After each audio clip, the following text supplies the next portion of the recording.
அன்புடையீர், சில தினங்களுக்கு முன்பு தம்பி பாரிசாலன் குன்ற சட்டத்தில் தலைப்படுத்தப்பட்டுள்ளார். உலக அரசியல், இந்திய அரசியல், தமிழக அரசியல் ஆகியவற்றின் தன்மைகள், நோக்கங்கள் பற்றிய தெளிவான பார்வைகளை தனது செவிகளின் மூலமாக சிறப்பாக வெளிப்படுத்தி கொண்டிருந்தார். கருத்தை கருத்தால் எதிர்கொள்ள திராணி இல்லாத சிலர் அவரை தாக்கியதை தொடர்ந்து நிகழ்ந்த சில தவிர்த்திருக்கக்கூடிய நிகழ்வுகளால் அவர் தலைப்படுத்தப்பட்டிருந்தார் என்பது நாம் ஏற்கனவே அறிந்தது. ஒரு வணிக வளாகத்தில் வாடிக்கையாளரை தாக்குவது என்பது சாதாரணமாக நிகழாது.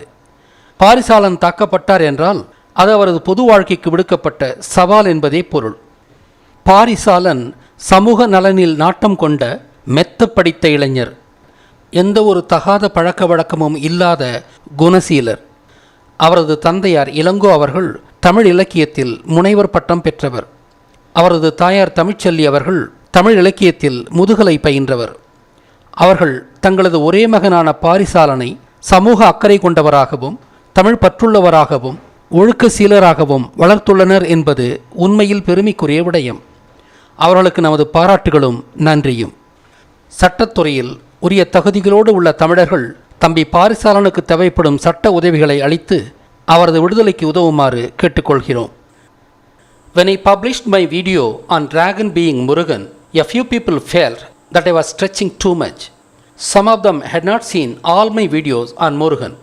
Prior to my publications on Murugan, he was known to be a war god. He was also known to be the fertility god, thus being associated with the phallus and Sivalingam. Murugan was otherwise known as a mythical god, and according to Hinduism, he was portrayed as a son of Shiva Parvati pair, both themselves known as mythical gods. He was also said to be the god of the mountains like Shiva and Parvati. He was known to have fought a war with one Surabadman. That was all known to Tamils on Murugan before my works on him. Any other informations on him were mere appendages to these basic facts. But I had unequivocally established the following several facts on Murugan for the first time. Murugan was a human Siddha and an ancient king too. As a Siddha, he raised Kundalini power and thus depicted with cobra snake, reflecting this fact. He belonged to the submerged Kumari continent and hence called as Kumaran. After migrating from that lost continent, he settled in ancient Lanka along with his people. He lived on the ground, on hillocks, not on the mountain ranges as believed till then. Murugan developed agriculture for the first time in humanity by burning the palm forest. He also fought a war with the mountain Kauravas in this regard. As he created agri lands after burning the forest, the goddess of agriculture and cultivated earth called Pachiyamma is said to have originated from fire. Pachiyamma was one of the 7 female deities called as Saptamada that Murugan introduced. He cultivated foxtail millet and sweet potato as his first crops. Murugan was a cowherd king before starting agriculture. Murugan developed the first tropical calendar to assist his newly developed agricultural practice. Murugan developed martial art for the first time to protect his prosperous people against dacoitic raids. Peacock, cock and goat are associated with him as he probably used them for guerrilla type of warfare. Murugan developed the Indus writing system and it actually originated from Lanka. Murugan is the Al-Qadr, the immortal prophet of Islam. Murugan was a universal god of humanity, a fact quite unknown before my works on him. Important videos in this regard are listed in the end screen of this video. Most of this info has to be known to appreciate that dragon meant Murugan. Despite watching all my works on Murugan, some still might have felt that it is too much to call Murugan the dragon. It is for those unbelievers that I am publishing this video. By researching on Marduk, the Babylonian god of the 2nd millennium BCE, I shall prove conclusively that it was Murugan who was called the dragon. Marduk fought and killed a sea dragon called Tiamat. He also had a dragon called Mushushu as his sacred pet animal. Both these were ancient dragons and are nothing but mythological hybrid animals, and they were built around a snake by adding features of other animals. By describing the features of these hybrid animals and his consort Sarpanith, I would establish that Marduk is Murugan. Obviously, we shall see that the hybrid animals called Tiamat and Mushushu are nothing but the hybrid images of the animals associated with Murugan, thus establishing that dragon actually meant Murugan. We would now reveal the identity of Tiamat, the dragon that Marduk fought with. Tiamat is referred to as a woman and described as the glistening one. Etymologically, Tiamat should have deformed from Timada, which means the fire goddess in Tamil. Fire is obviously the glistening one, and hence our etymology is correct.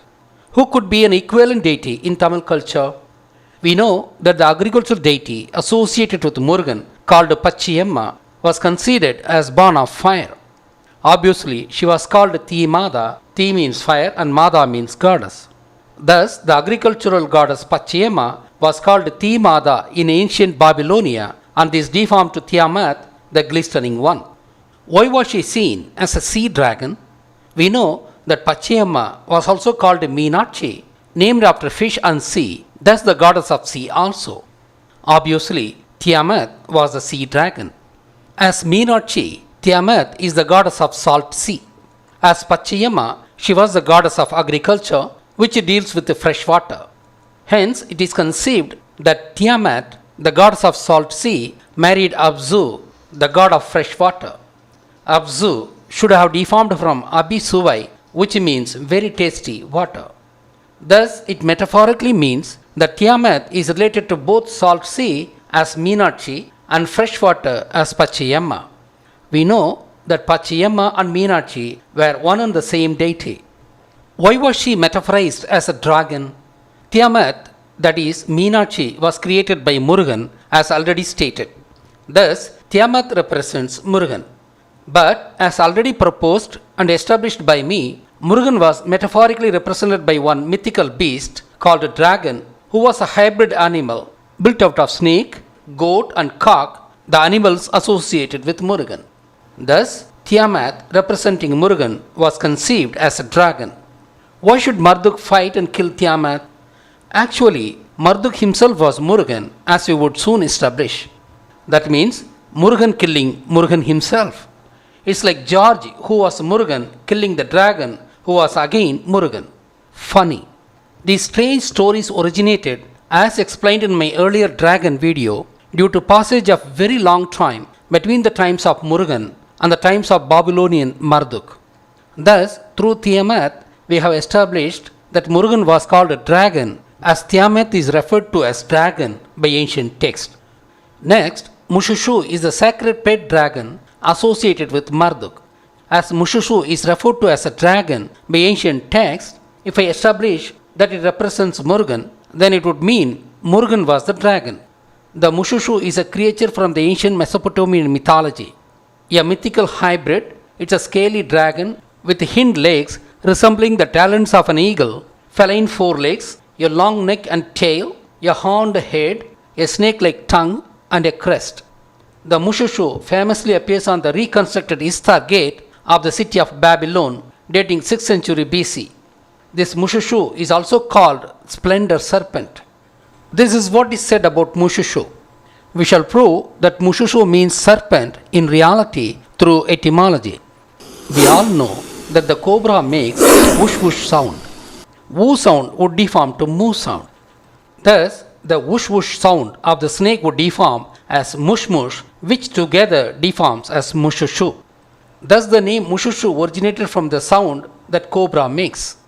Thus, the Mushushu dragon was primarily made out of cobra snake, and we also know that the cobra snake is associated with the Murugan. Its long neck and face is made of snake. Its horns and body are from the goat. Its hind legs are from the cock. Its forelegs should be that of peacock, but erroneously depicted as feline legs. Thus, the Mushushu dragon associated with the Marduk is a hybrid of animals associated with the Murugan, and it is called after cobra as Mushushu. Now, if you prove that Marduk is Murugan, then we shall prove that Mushushu was a dragon associated with Murugan. We shall prove that Murugan is Marduk through his consort Sarpanit. That means Sarpanit should refer to Pachiyamma, the consort of Murugan. It should be kept in mind that the agricultural goddess Pachiyamma is called by many names like Meenakshi, Valli, etc. These names would be interchangeably used for Pachiyamma in this video. It is said that the name of the consort of Marduk, called Sarpanit, means the shining one. As already said, Pachiyamma is said to have born from fire. That is why the Babylonian deity Sarpanit, representing Pachiyamma, was said to be shining one, as fire is a shining thing. Sarpanit is associated with Venus, and we know that Valli, the consort of Murugan, is associated with Venus. In fact, Valli was named after Venus, as Venus is called Velli in Tamil. Sarpanit is said to be creatress of seed and thereby associated with the goddess Aruru. As Valli is the goddess of agriculture, she was obviously the creatress of seed. We Tamils know that Aruru, that is Aru Uru, means Murugan, and obviously Aruru was associated with Valli, the Sarpanit of Babylon. As Valli is the goddess of agriculture and Murugan being the first farmer, Valli was metaphorically married to Murugan. As Murugan developed the first tropical calendar of the world to assist agriculture, Murugan-Valli marriage is symbolically related with the New Year celebration. That is why Meenakshi marriage is held in the first month of Tamil year, which is Chittirai month. That is the reason the marriage of Marduk with Sarpanit was celebrated as New Year in Babylon, establishing the fact that Marduk represents Murugan. Finally, to prove that Sarpanit means Valli, the goddess of agriculture, we shall use etymology. Sarpani should have deformed from Yervani. Yer means plow. Like the Tamil word Kalaivani means the goddess of fine arts, Yervani means the goddess of plowing, that is, goddess of agriculture. Yervani, Servani, Serpani, Sarpanit. Thus, etymologically also, Sarpanit means goddess of agriculture who was a consort of Marduk. Similarly, the goddess of agriculture in Tamil is called by many names as Valli, Pachiyamma, Meenakshi, etc. And as Valli is the consort of Murugan, it means invariably that Marduk means Murugan. As Murugan developed agriculture and as agricultural land was called Marutham, obviously Murugan was called as Marutuk. Marutham, Marutuk, Marduk. Marduk fought with the Tiamat dragon using a weapon called Imhullu. Though the spear is the primary weapon of Murugan, which was designed after the male sperm cell, the other weapon that he used in wars was called Irudalai Mukkol, which is a double trident. Irudalai means double-headed and Mukkol means trident. It is this Irudalai Mukkol which deformed and abbreviated into Imhullu, the weapon that Marduk used to kill Tiamat. Marduk is associated with water, vegetation, judgment, etc. Murugan developed seasonal calendar for the first time and hence associated with rain and water. As he was an agriculturist, he is associated with vegetation. As he was the king of his people, he is obviously associated with the judgment. Thus, the attributes of Marduk are that of Murugan only. Thus, Marduk is Murugan. Thus, the Mushushu dragon, which is the sacred pet animal of Marduk, is obviously the hybrid of the animals associated with Murugan, namely the snake, the goat, the peacock, and the cock. Thus, it proves that the Chinese dragon is a hybrid animal built using the animals associated with the Murugan. This dragon represented Murugan in China.